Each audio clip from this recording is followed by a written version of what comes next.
Yeah, we gotta get started.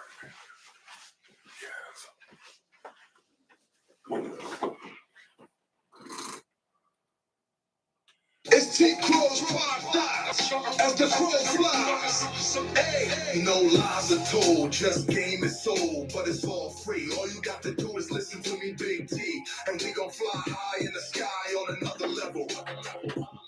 We talk topics like politics with no tricks, spitting game to the lane with no shame, and other things like the good game of football, basketball, other sports. But wait, there's more. Nikki Jean just walked through the door. Now we gonna talk about social topics and media with relationships. Let's not forget Anthony Scott Dover with offensively offensive, where he is unapologetically offensive. Just listen and you'll get it. With T Crow as the crow flies. Hey!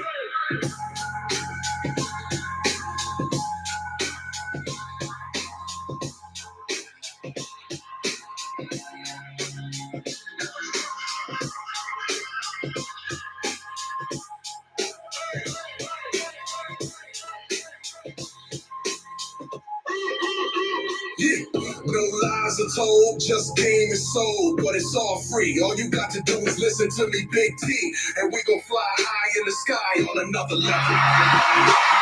We talk topics like politics.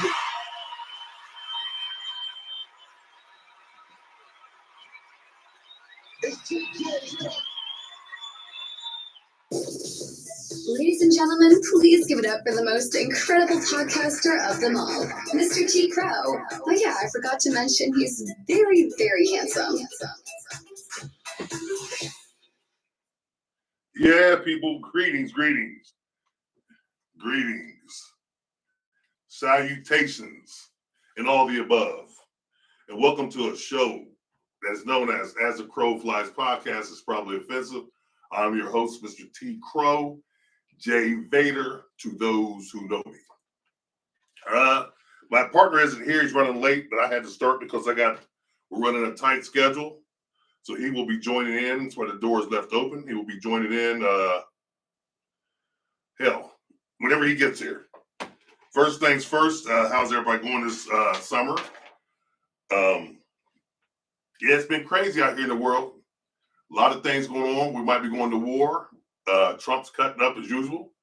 The NBA has a lot of shit going on. The Carmelo Anthony case is crazy, and no one wants to, speak on the facts of that. Well, I'm going to, and I'm going to talk about the Carmelo Anthony case first. Listen, everybody's been pretty quiet about it. It's a young black man, young adult. Well, not even an adult. He's a kid. Texas stand your ground law. These two bullies, they're known bullies. Are they twin brothers or brothers? I can't recall, but I think they're twins. They are twins. They're known bullies. They come from a broken family. That doesn't have anything to do with it. We all come from broken families, but they're twins, known bullies. They approached the young man. And what the media isn't telling you, they're playing the race card, and they're saying black kid kills white boy, whatever. But that's not what happened. He's on his way. He's not bothering anyone. He's backed into a corner. These two bullies who are jiu-jitsu experts, been taking this, they were very, very young. They just decided, they're going to pick on the wrong one. Well, he stood his ground, had a weapon, used it. And so now he's in court. Now he's fighting for, his life now. But, what's not being told is that, the mom and dad, of Carmelo Anthony are together, they're unified, solidified. They're fighting his heads up. Well, the two boys' moms, God rest her soul, but, their mom, they're trying to sue, and they're trying to get all this money from this case, right? Now, the dad done joined in. He wants money too, but the mom and dad aren't together. The mom, she was a big-time meth addict, right? And the father had certified anger issues, used to beat her, beat the kids. But now they're all trying to cash in on this. But the media's not telling you that. One thing I can say to that is we're gonna let the case play out. Hopefully justice will be served. Hopefully there's witnesses that come forward and tell her, the truth about what really went down and what really was going on. And, justice may be served.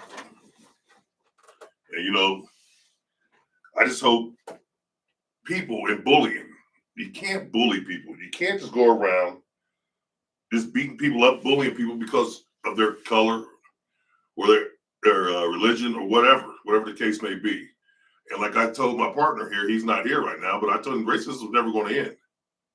It's just not. And that's a sad thing. But at the same time, if you know it's not going to end, you know what you need to do to prevent it and stay away from it. Protect yourself and do the best that you can and raise your kids and your family the best you can. You can't really worry about the outside noise. You have to worry about what's going on with you. The outside noise is going to always be there. It's always going to mess with your mind.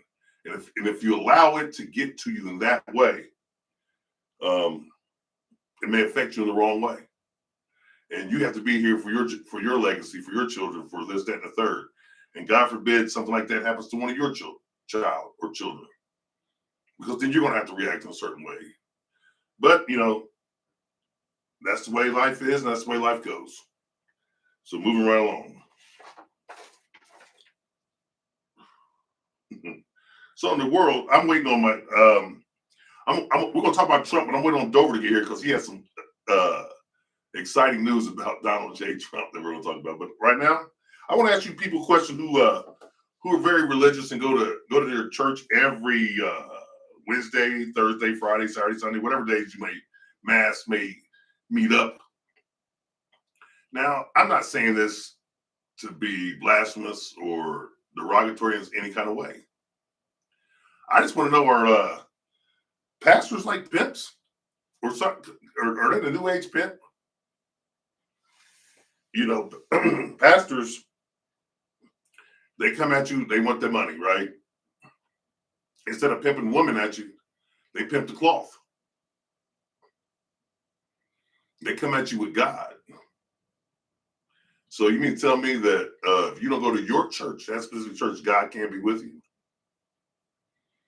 If you don't go to any specific organization, God can't be with you. I disagree with that. I think, they're pimping the church. They're pimping the word of God out. And I don't know how fair or how good that's going to be. So they go from the tithes. They collect all the tithes, right? There's a building fund. Man, there's a building fund every week. Guess what? That building should be multiplied. And of a building fund, you got to take care of lights, electric, and all that shit. Man, how much building fund do you need? Maybe once a month, with all the tithes, you got to pay your tithes, you got to pay building fund, you got to pay this fund, that fund. Man, they're taking all your damn money. And the pimp is the one the pastor who's the one who's dressed real nice. He's got the real nice car. Maybe they're pimping you. Real nice car, real nice house. And, he leads the congregation. I'm just asking because I don't know. Because I don't belong to a certain denomination or a church or anything. But is he the only one getting rich? And if that's the case, is that something you want to belong to? Because what I was taught, the leader should want everyone to be like him or her. So if he's getting rich, why ain't the rest of y'all getting rich? This doesn't make sense to me. So that's what I'm saying. Is he some sort of pimp? This is something to ask. I don't know. And then to the woman, man, it's been known in a lot of the churches, black, white, any indifferent, the pastor been knocking down all the women. Them certain secret Bible meetings, he's knocking them down. How would you feel your wife going to a secret Bible meeting, supposed to be getting the word of the Lord, and she's getting the hand of the preacher? Oh my God! Then what would you say? Well, you know what? You can't strike down the hand of the Lord, so you got to go home and eat it like, well, that was God's will. Hell no, it wasn't. No, it wasn't. That was not God's will. That was the will of the preacher and your wife. Now, she could be like, well, I don't know. I didn't want to do it. Well, why'd you do it? You know, it goes both ways, man. Everything goes both ways. You know what I mean? Everything goes both ways. Just something to think about there, people.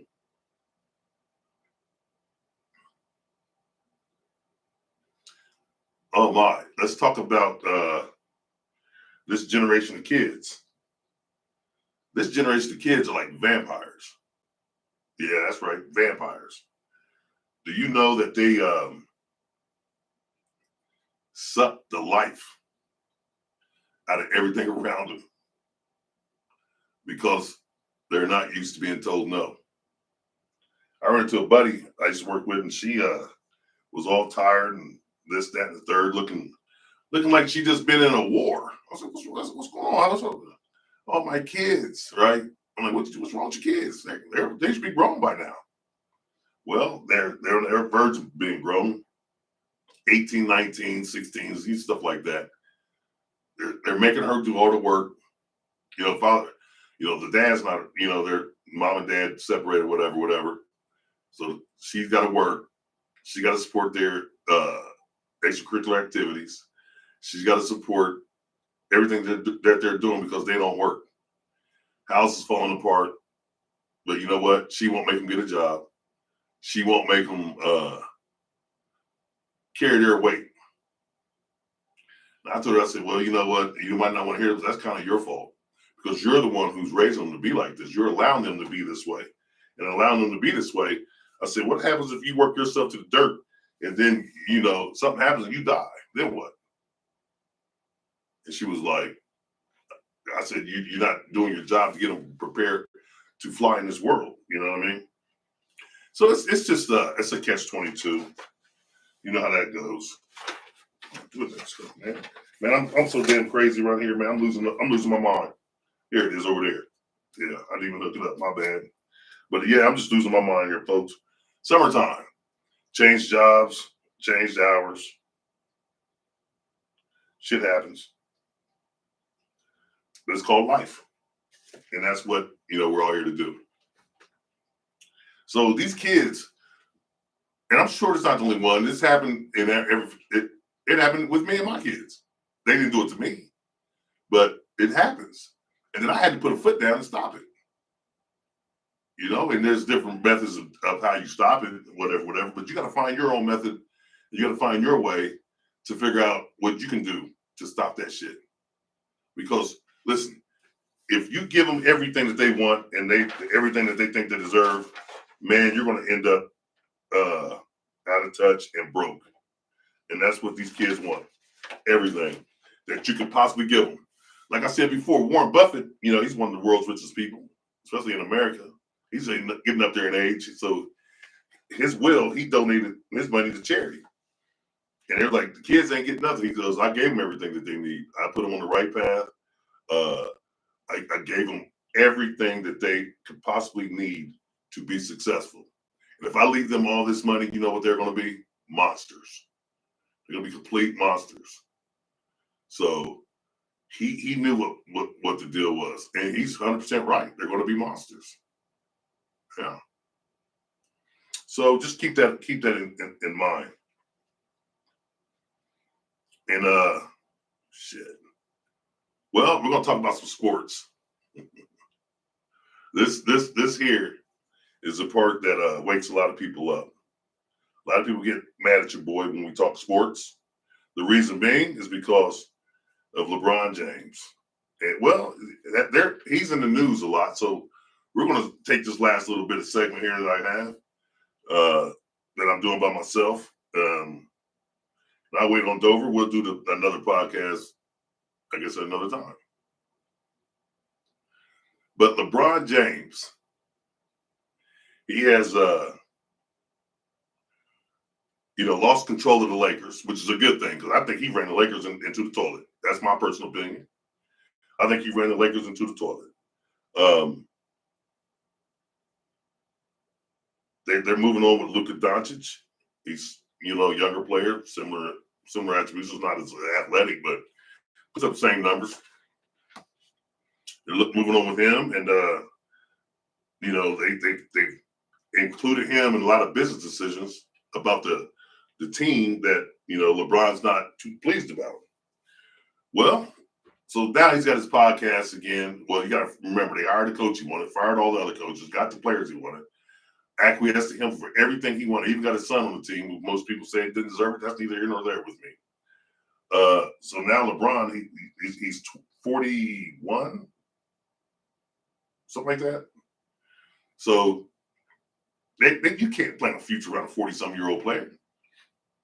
So they didn't offer an extension or anything. He's upset now. He's doing his passive-aggressive media takes, right? Well, one of the media takes he's doing, he's going after Michael Jordan again. Well, you know, Jordan never said a damn thing about LeBron. Never said one bad thing about him. Never. But, you know, him and KD get on there. They do their little giggling, laugh and stuff. KD, come on, man. Y'all, this generation here, this is all the problem. You know, Michael always gave praise. Most Magic gave praise. This generation here, they talk bad about the ones before them. Like they want to take their place so bad. It's not going to happen. The Bleacher Report just came out, showed you where you guys rank. They were actually being nice to LeBron, I thought. So, and to the fans of LeBron, you guys are hypocrites. You guys get mad and all upset in your feelings when someone talks bad about LeBron, but, you know, you're all up in arms, hee, ha, ha, kiki, cackling when he doesn't, and then he laughs. Man, pick and choose your side, man. You can't be like that. So, and now all of a sudden, he's leaving the Lakers again, right? He's going to leave the Lakers and move to another team. Well, the Lakers did a smart thing. They are not going to let him leave their team in ruins like he left every other team in ruins. Yeah, he got him a bubble championship, and I don't know how substantial that is to anyone, or what is that a great trophy? Or I don't know. A lot of people dismiss it. Well, it is dismissive, but I don't know. That's up to you guys to decide. And, you know, a lot of you guys who are LeBron fans, you guys idolize everything he does, but you kind of miss all the negativity he does, and that's why he's not respected. I know he's revered as a great player and this and the third. I just don't think people respect him because of the antics that he does. It's just not becoming, I don't think. And it's not about the player empowerment. Everybody, Jordan, them guys can. No, it's not about that. It's the way you carry yourself, man. He carries himself like I don't know, like a diva. And it's just not respectful as a man to do that. So, you know,